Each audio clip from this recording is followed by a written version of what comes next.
যুবক তোমার কপালে চুমু খেয়ে বলে যাই, কেউ যদি ফজরের 2 রাকাত সুন্নাত আদায় করে, খায়রুম মিনাদ দুনিয়া ওয়া মা ফিহা, 2 রাকাত ফজরের সুন্নতের দাম এত বেশি, দুনিয়া এবং দুনিয়ার মাঝখানে যা কিছু আছে এর চাইতে ফজরের 2 রাকাত সুন্নতের দাম আল্লাহর কাছে বেশি।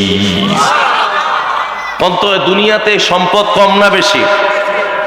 খনিজ সম্পদ, লৌহ সম্পদ, তেলের খনি, কত খনি, স্বর্ণের খনি, এই দুনিয়াতে যত সম্পদ আছে সব সম্পদ যদি এক পাল্লায় দেওয়া হয়, আর মোমেনের 2 রাকাত ফজরের সুন্নত যদি আর এক পাল্লায় দেওয়া হয়, কোরআন হাতে নিয়ে শপথ করে শোনা যায়, ওই ফজরের 2 রাকাত সুন্নতের পাল্লাটা ওই জমিনের যত মহামূল্যবান সম্পদ আছে ওই সম্পদের পাল্লার চাইতে ভারী হয়ে যাবে।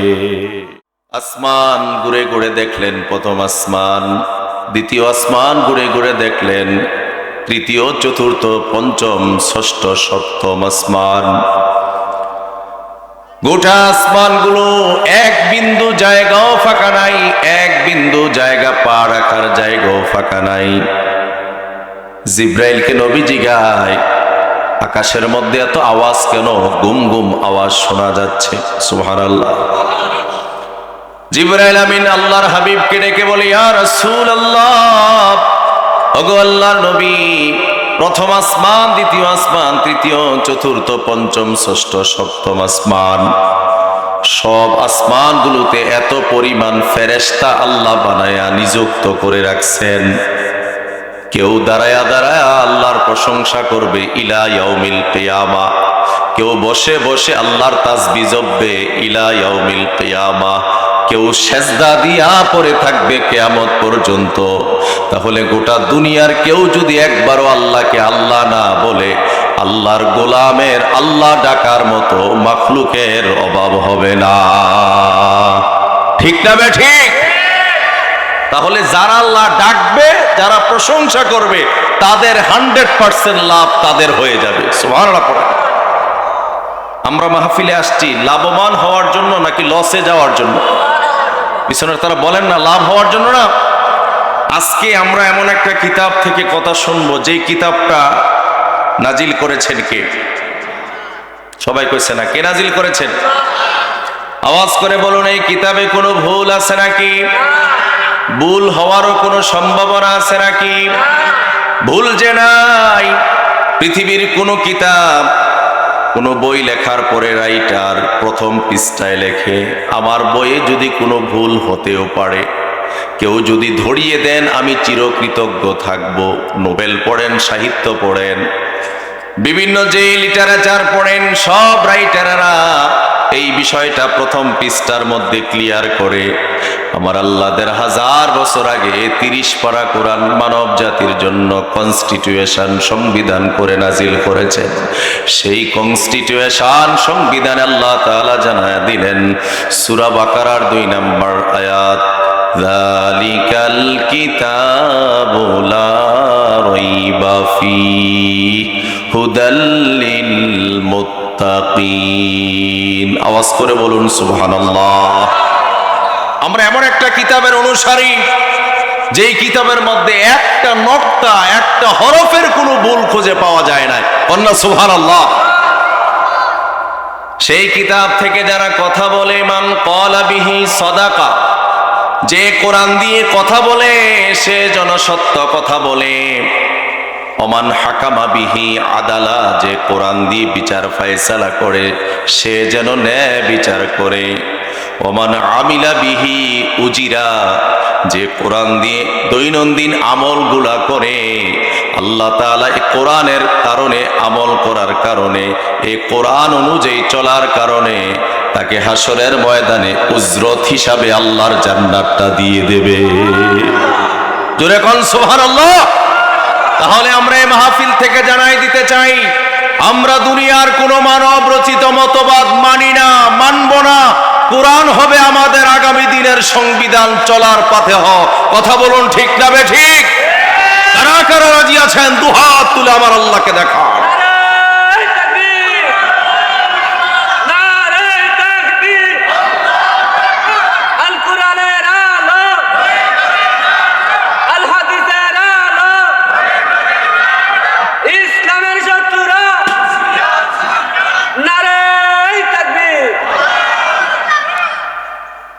কোরআন অনুযায়ী চলতে আমরা রাজি আছি না নাই? এই কোরআনকে তাবিজের কিতাব বানানো যাবে না।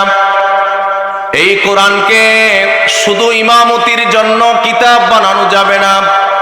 এই কোরআনকে শুধু 3 দিনের 5 দিনের 40 আর খতমের কিতাব বানালে চলবে না।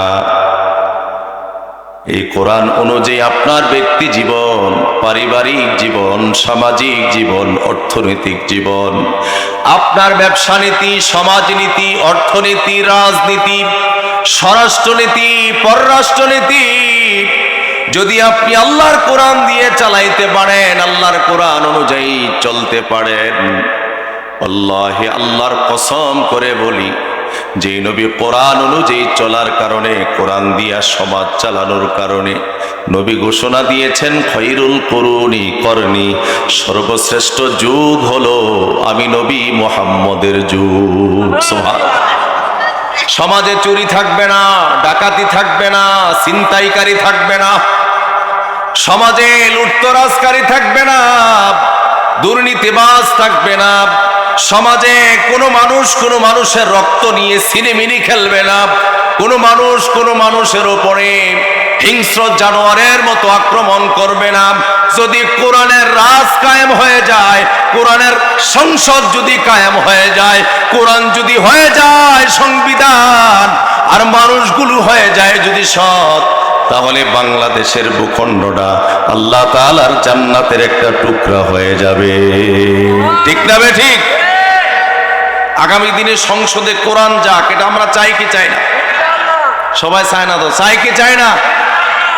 কয় চাইবো কেমনে হুজুর? কোরআন যদি সংসদে চলে যায় আর মানুষগুলো যদি কোরআন অনুযায়ী রাষ্ট্র চালায়, তাহলে আমরা যে আগে চুরি কইরা ডাব খাইতাম, গাছের ফল চুরি কইরা খাইতাম, কলমের 1 খোসায় 2 কোটি 4 কোটি টাকা মাইরা খাইতাম, কোরআন যদি রাষ্ট্রীয়ভাবে সংসদে চলে যায়, মানুষগুলো যদি কোরআন অনুযায়ী বিচার করা শুরু করে, তাহলে তো আমরা আর খাইতে পারুম না। মদের বোতল, জুয়ার আড্ডায়, তাসের আড্ডায় আমরা আর বসতে পারবো না, কোনো মেয়েকে টিজিং করতে পারবো না। যেমনি আছি তেমনিই ভালো আছি। জুড়ে কয় নাউজুবিল্লাহ। আচ্ছা বলেন তো, এই কোরআন দিয়া নবী শুধু নামাজ পড়ছে নাকি কোরআন দিয়া রাষ্ট্র চালাইছে? কন্যা চালাইছে না? আপনি কোরআন দিয়ে রাষ্ট্র চালান, যেই ক্ষমতায় যাক, আমি বলি না যে ক্ষমতা কে নিল না নিল, এটা আমি জানি না, কিন্তু কোরআন যদি জাতীয় সংসদে চলে যায়, স্পিকার সাহেব তিনি বলবেন, মাননীয় সদস্যবৃন্দ, আগামীকাল থেকে আমার দেশে যাদের উপর নামাজ ফরজ, তারা 5 ওয়াক্ত নামাজ পুরুষেরা মসজিদে গিয়ে জামাতের সাথে আদায় করতে হবে।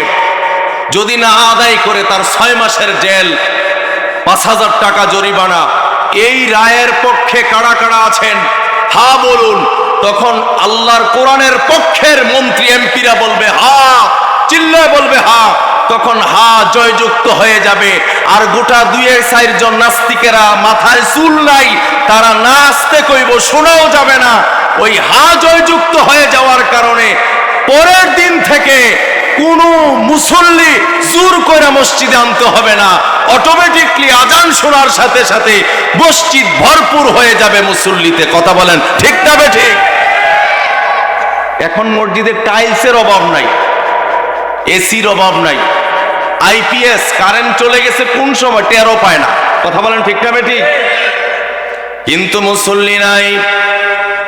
আল্লাহ বলেন আল্লাযীনা ইম্মাক্কান্নাহুম ফিল আরদ, আমি যখন জমিনে কাউকে রাষ্ট্র ক্ষমতা দান করব, মুসলমানদের মধ্য থেকে আমি যখন রাষ্ট্র ক্ষমতা দেব, তখন তাদের 4টা কর্মসূচি হবে। আওয়াজ করে বলুন কয়টা কর্মসূচি?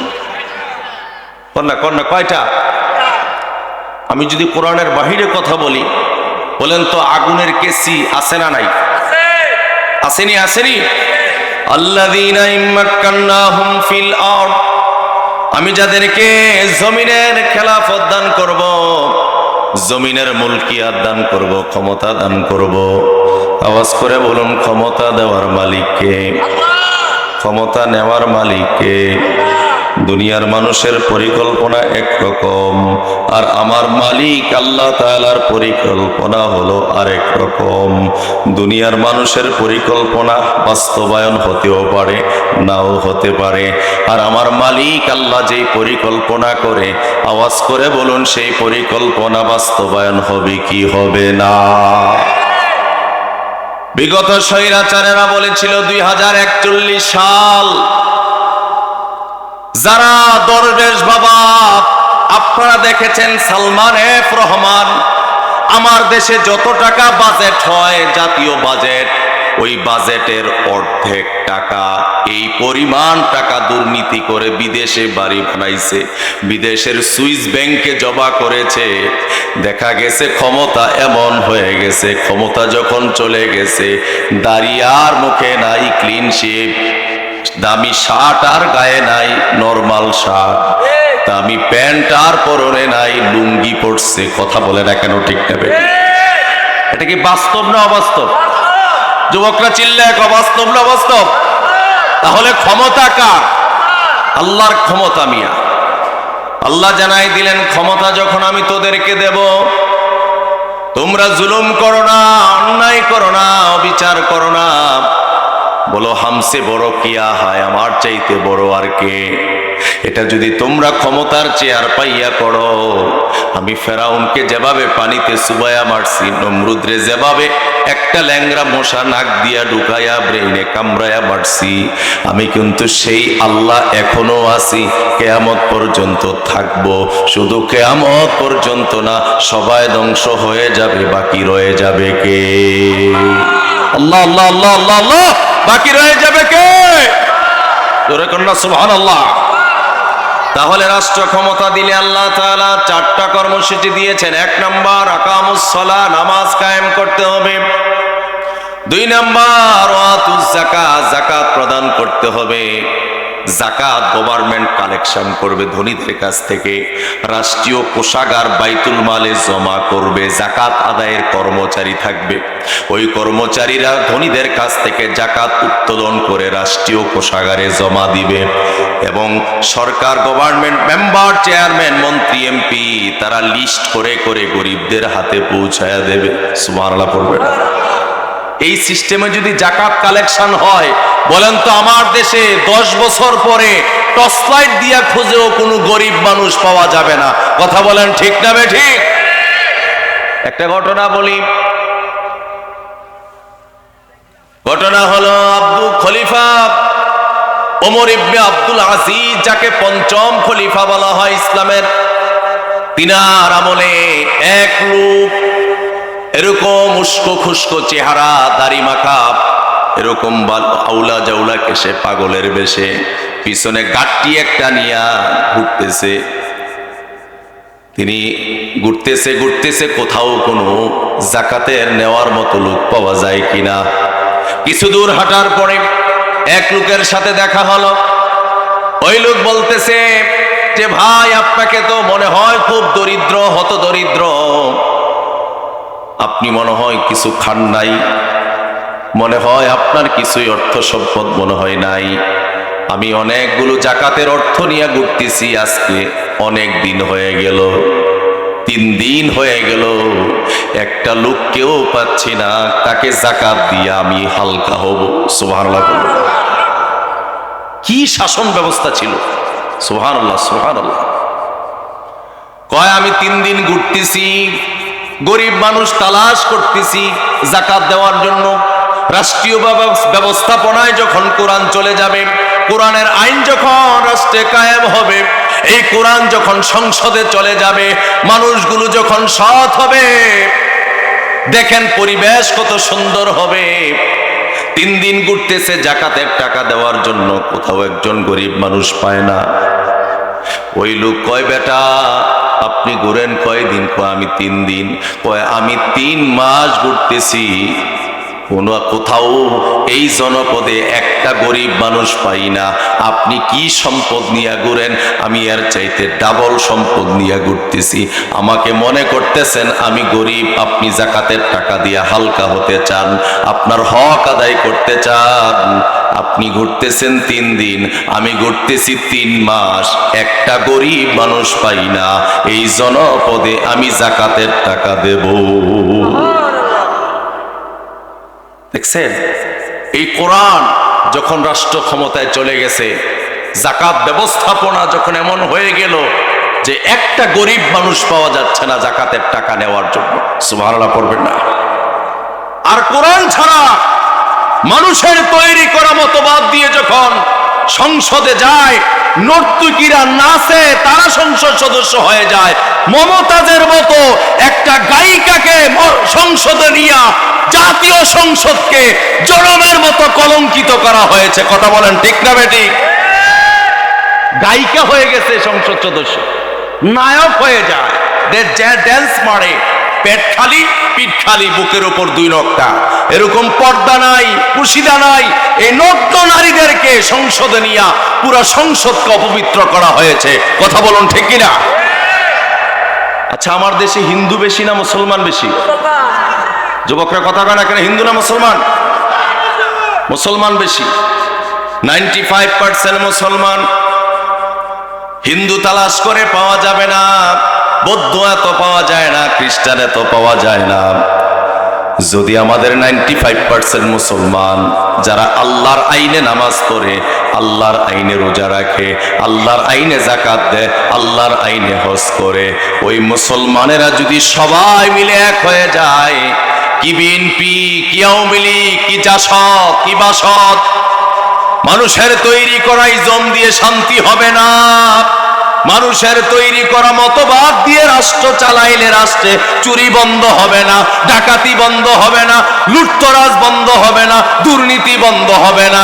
রডের বদলি বাঁশ দিছে যারা, তাদের থেকে শিক্ষা, এখন আর বাঁশ দিত না, এখন অন্য কিছু দিব। কথা বলে না কেন? ঠিকই না?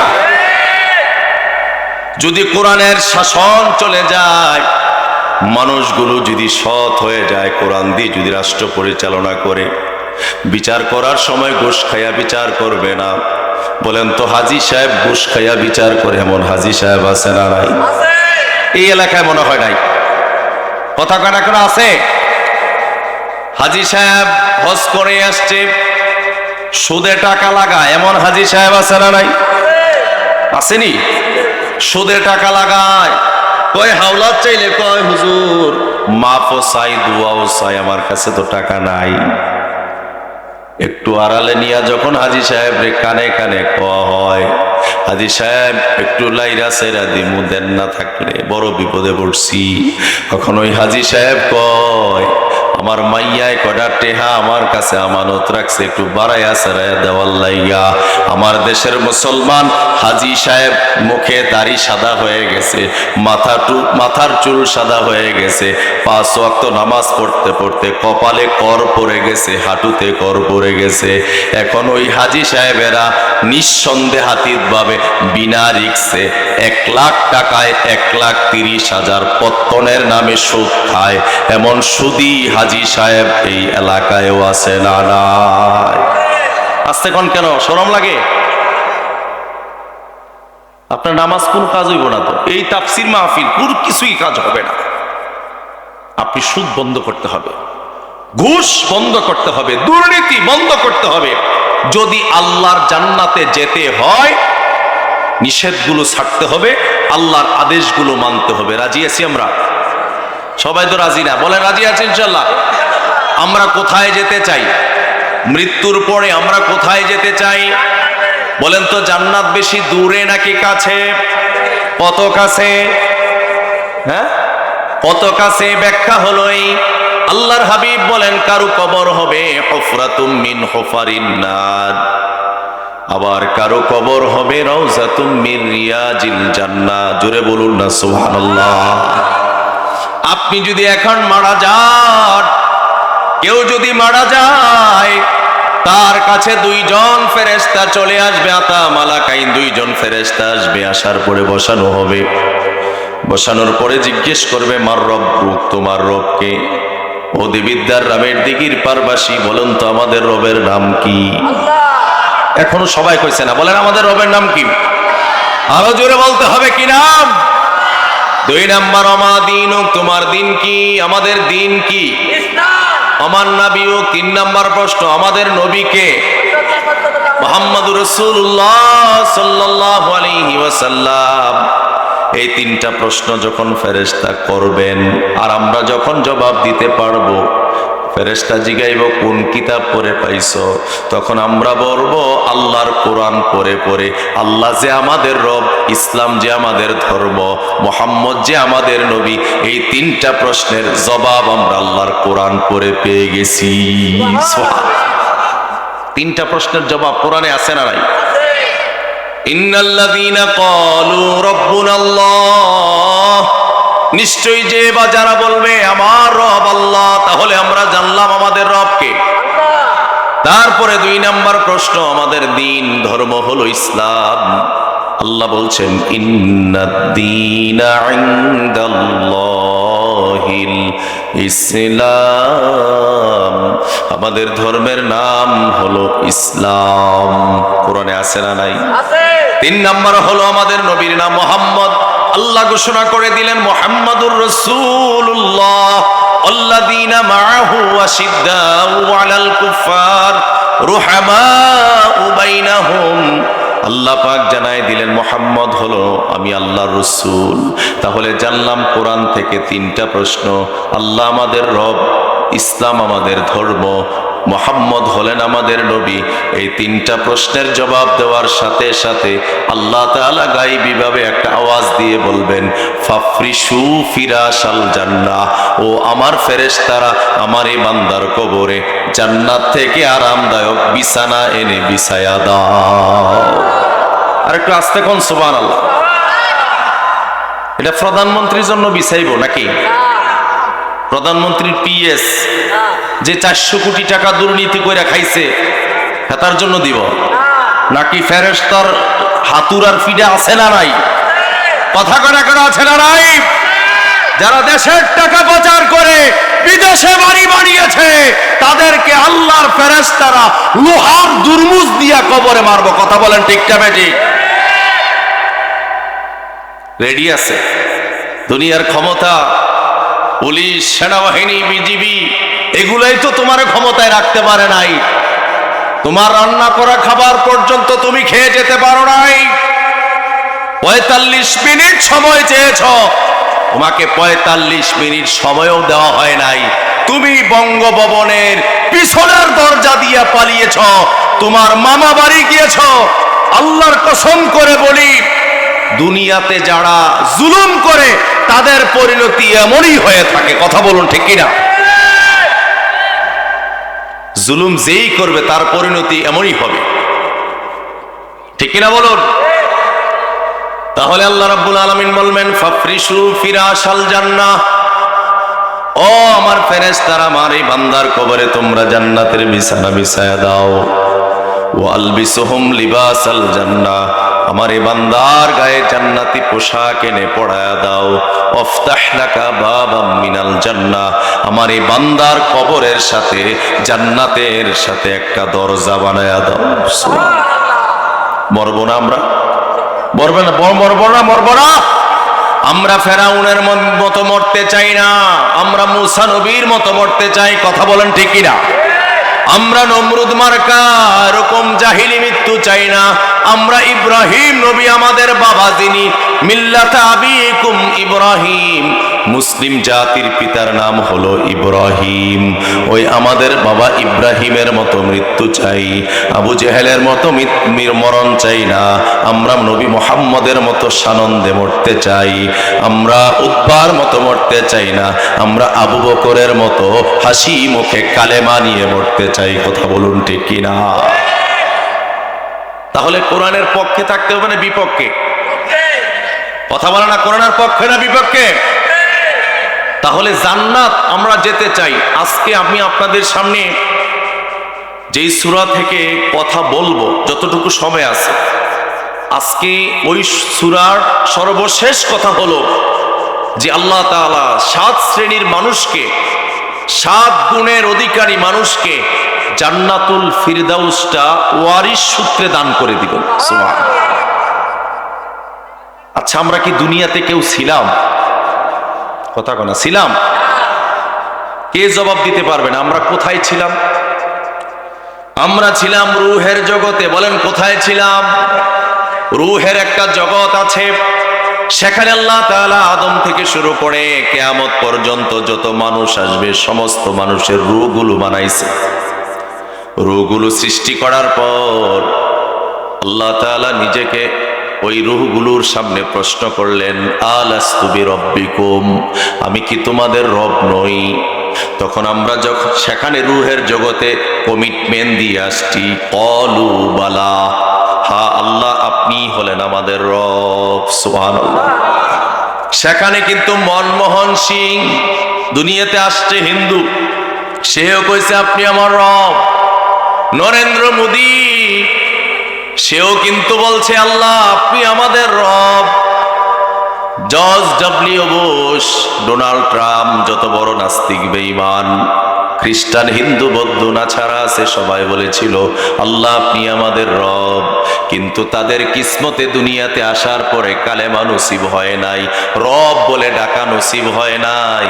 তারা প্রণাম করে কেউ 2 খোদায় বিশ্বাসী, কেউ তৃত্ববাদে বিশ্বাসী, কেউ দ্বিত্ববাদে বিশ্বাসী, কেউ 33 কোটি দেবতায় বিশ্বাসী। আওয়াজ করে বলুন না আমরা কয় খোদায় বিশ্বাসী? কিন্তু আমরা এক আল্লাহর গোলাম হতে পেরে খুশি না বেজার? আস্তে কইছে খুশি না বেজার? আমাদের শক্তি কম না বেশি? আমাদের আল্লাহর পাওয়ার, দুনিয়ার যত নকল খোদা আছে সব যদি একদিকে আসে আর আমার আল্লাহ যদি একটা ফু মারে, সব খোদা উড়ে গিয়ে বঙ্গোপসাগরের অতল গহ্বরে চলে যাবে। কথা বলুন ঠিক কিনা? খেয়াল করে শুনুন, আমরা সবাই জান্নাতে যেতে চাই। আমরা সরল মানুষ, আমরা সরল মানুষ, আমরা জান্নাতে যেতে চাই। বলুন তো আমাদের নবী কোথায় যাবে জান্নাতে? বলেন না কোথায় যাবে? ছোট জান্নাতে নাকি বড় জান্নাতে? এই তো মাশাআল্লাহ বুঝাইছে। কোন তো আমাদের নবী ছোট জান্নাতে থাকবে নাকি বড় জান্নাতে? উম্মত হিসাবে আমরা বড় জান্নাতে থাকবো নাকি ছোট জান্নাতে? আমরা নবীর সাথে জান্নাতে থাকতে চাই, বড় জান্নাতে। 2টা হাত তুলে আল্লাহ এবং ফেরেশতাদেরকে দেখান কারা কারা জান্নাতে যেতে চান। 2টা হাত তুলে রাখেন, আল্লাহর ফেরেশতারা ক্যামেরা করতেছে। আল্লাহ পাক যেন আমাদেরকে নবীর সাথে জান্নাতুল ফেরদাউসে পৌঁছায়া দেয়। বলেন আমিন। আর একটু আস্তে বলুন আমিন। তাহলে 7টা গুণ অর্জন করলে আল্লাহ তাআলা জান্নাতুল ফেরদাউসে আমাদেরকে দাখিল করে দেবেন। দাখিল করবেন না, আল্লাহ তাআলা জান্নাতুল ফেরদাউসটা আমাদের জন্য ওয়ারিশ সূত্রে তাইনা আইনা আগায়া আমাদেরকে দিয়ে দিবেন। সুবহানাল্লাহ, সুবহানাল্লাহ। সূরাতুল মুমিনুন আল্লাহ তাআলা বলছেন কদ আফলাহাল মুমিনুন, দুনিয়ার সমস্ত মুমিনেরা সফল কাম হয়ে গেছে। কদ আফলাহা মানে সফল কাম হয়ে গেছে। মুমিনেরা সফল কাম হচ্ছে, হবে, এটা আল্লাহ বলে নাই। যারা দিল থেকে কালেমা পড়েছি আমরা, বলুন তো আমরা সফল কাম হয়ে গেছে, এটা কার কথা? বলেন না, বলেন না কার কথা? এই যে আমি কইলাম সফল কাম হয়ে গেছি, কোরআন বলছে এটা বাস্তব নমুনা কি দেখেন, যে একজন মুমিনকে আল্লাহ যতটা ভালোবাসেন, দুনিয়ার সমস্ত যত কাফের আছে ওই কাফের গুলোকে এতটা ভালোবাসেন না। একজন গরিব ইমানদারকে আল্লাহ যত বেশি ভালোবাসেন, সুবহানাল্লাহ, কত বেশি ভালোবাসেন। আমরা আল্লাহকে জিজ্ঞেস করলাম আল্লাহ আপনি আমাদেরকে কেমন ভালোবাসেন? আল্লাহ জবাব দিলেন আল্লাহু ওয়ালিয়ুল্লাযীনা আমানু। সুবহানাল্লাহ পড়বেন। আল্লাহ হচ্ছেন ইমানদারদের বন্ধু। সুবহানাল্লাহ। আমাদের বন্ধুকে আল্লাহ ইউখরিজুহুম মিনাজ যুলুমাতি ইলান নূর, তিনি মুমিনদেরকে জুলুমাত থেকে বের করে, অন্ধকার থেকে বের করে নূরের রাস্তায় উঠায়া দেয়। সুবহানাল্লাহ, সুবহানাল্লাহ, সুবহানাল্লাহ। খেয়াল করে শুনে আল্লাহ বলছেন মুমিনেরা সফল কাম হয়ে গেছে। কোন সকল ইমানদারেরা সফল? আল্লাহ তাআলা বলছেন আল্লাযীনা হুম ফি সলাতিহিম খাশিউন, যে সমস্ত ইমানদারেরা নামাজের ভিতরে খুশু এবং খুজুর সাথে নামাজ আদায় করে। সুবহানাল্লাহ। জান্নাতি ব্যক্তি যারা জান্নাতুল ফিরদাউসটা ওয়ারিস সূত্রে পেয়ে যাবে আল্লাহর কাছ থেকে, ওই মুমিনের এক নাম্বার গুণ হলো যারা নামাজ পড়ে খুশু এবং খুজুর সাথে, ভয় নিয়ে আল্লাহর নামাজে এদিক সেদিক মনোযোগ দেয় না, একনিষ্ঠতার সাথে নামাজ আদায় করে। জুড়ে করুন সুবহানাল্লাহ। এক নাম্বার গুণ, নামাজটা খুশুর সাথে আদায় করে। খুশু এবং খুজু মানে হলো আল্লাহ তাআলার ভয়। বলেন খুশু খুজু মানে কি? আল্লাহর। আমি যখন, আপনি যখন নামাজে দাঁড়াই, কার সামনে দাঁড়াই? আল্লাহর সামনে। আল্লাহর সামনে যখন তাকবীরে তাহরিমা বাঁধি, আমি আমার হাত দিয়া প্রমাণ করি এভাবে বেঁধে, আল্লাহ আমি দুইটা হাত এভাবে বাঁধলাম। যখন আমি হাত, আপনি হাত বাঁধি, বাঁধার পরে এমন ভাবে সূরা ফাতিহা পড়ি, আলহামদুলিল্লাহি রাব্বিল আলামিন। আল্লাহ তাআলা আমার সেই পড়ার সাথে সাথে জবাব দিয়ে বলেন হামিদানি আব্দি, আমার বান্দা যেন নামাজে দাঁড়ায়া আমি আল্লাহরই প্রশংসা করলো। নামাজে আমরা প্রশংসা করি কার? আর রহমানির রহিম মালিকি ইয়াউমিদ্দিন ইয়াকা না'বুদু ওয়া ইয়াকা নাস্তাঈন। নামাজের ভিতর আমরা মনোযোগ দিয়ে ভাবে পড়ি, আল্লাহ তোমার প্রশংসা করি, তুমি বিচার দিবসের মালিক, তুমি রহমান, তুমি রহিম।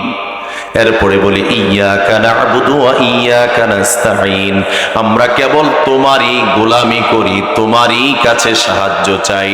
এখানে তাকিদ দেওয়া হয়েছে, তোমারই গোলামি করি, তোমারই কাছে সাহায্য চাই। এখন দেখা যায় অনেক নামাজি নামাজ শেষ করার পরে গাড়ি ভাড়া করে ওই বন্ডর মাজারে গিয়া সাজদা দিয়া ছেলে চায়। বলুন তো এমন কিছু নামাজি আমার দেশে আছে না নাই? আসতে কইছে শরম লাগে, বলেন না আছে না নাই? এখানে নামাজের ভিতরে কইলেন ইয়াকা না'বুদু, একমাত্র তোমারই গোলামি করি। বাংলা অর্থ পড়বেন, তাফসীর পাওয়া যায় ওয়া ইয়াকা নাস্তাঈন, একমাত্র তোমারই কাছে সাহায্য চাই। ছেলে চাইলো তোমার কাছে চাই, মেয়ে চাইলো তোমার কাছে চাই, ইজ্জত চাইলো তোমার কাছে চাই, ফসলে বরকত দিলেও তোমার কাছে চাই, ছেলের চাকরি দরকার তোমারে ডাকি, তোমার কাছে চাই। এটাই হলো এই আয়াতের মারজা অর্থ। কিন্তু নামাজ শেষ করে যে বোকা মুসলমান বাবার দরবারে, ল্যাংটার দরবারে, ওই মেজবান্ডারের দরবারে, দেওয়ানবাগ, রাজারবাগ, কুতুববাগের দরবারে গিয়া সাজদা দিয়া কয় বাবা এক এক করে 6টা মাইয়া হইছে, কে আমারে মাটি দিব, কে আমার লাশটা কবরে নামাইব, আমারে দয়া করে একটা ছেলের ব্যবস্থা করে দাও। ও মুসলমান, আপনাদের কাছে জানতে চাই, এই সাজদা দিয়া বাবার কাছে ছেলে চাইলে ঈমান থাকে নাকি চলে যায়? যুবকরা আসতে কইছে, ঈমান থাকে নাকি চলে যায়? আমরা কোনো ভণ্ডর কাছে যাব না, কোনো ভণ্ডের কাছে আমরা ছেলে যাব না। ছেলে এবং মেয়ে যিনি দেন, আওয়াজ করে বলুন তিনি কে? কিন্তু আমার দেশে এরকম ভণ্ডামি আছে না নাই? আছে। অমুক পীরের মুরিদ হইলে নাকি তাড়াতাড়ি শিল্পপতি হওয়া যায়। নাউজুবিল্লাহ কয় না দাও? তাড়াতাড়ি নাকি শিল্পপতি হওয়া যায়। এক রিক্সাওয়ালায় গিয়া মুরিদ হইছে, এক শিল্পপতির কথা শুই না মুরিদ হইছে। 1 দিন 2 দিন 3 দিন 1 সপ্তাহ 15 দিন 20 দিন 1 মাস যাওয়ার পর কয়, ও ভাই আমি তো মুরিদ হইলাম, আপনার কথা শুই না, আপনি শিল্পপতি হইছেন। আমি তো রিক্সা চালাই, আগে রিক্সা চালাইতাম, এখন রিক্সাটাও ডিস্টার্ব দেয়, ভালো করে চালাইতেও পারি না। শিল্পপতি কবে হমু? কয় একটু সবর করো, আমার বাবার কাশফ পড়লে তোমারে কাশফ দিব।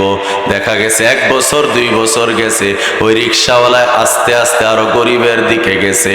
তাহলে বুঝতে হবে বাবাই শিল্পপতি বানায় না, ওই বাবাই বড় লোক বানায় না। আওয়াজ করে বলুন, শিল্পপতি বড় লোক কোটিপতি বানান কে? কে কে কে? সৌদি আরবে যারা থাকছে উষা কোনো জায়গা নাই, কোনো মাজার নাই, কোনো কবর পাকা নাই।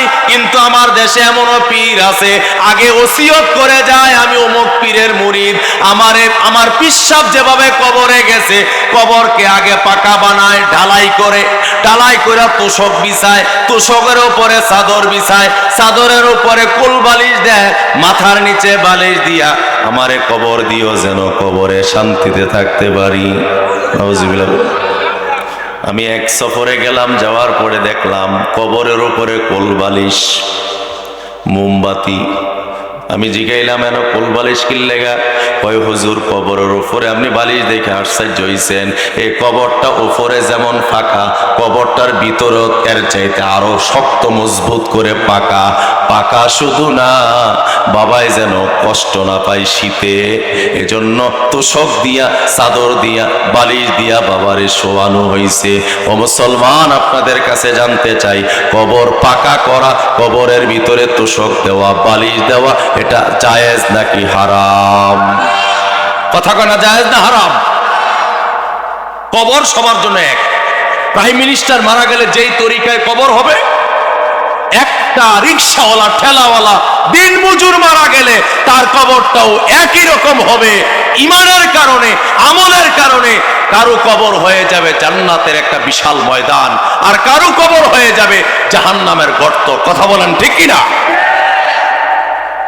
আওয়াজ করে বলুন, আমরা জান্নাতে যেতে চাই কি চাই না?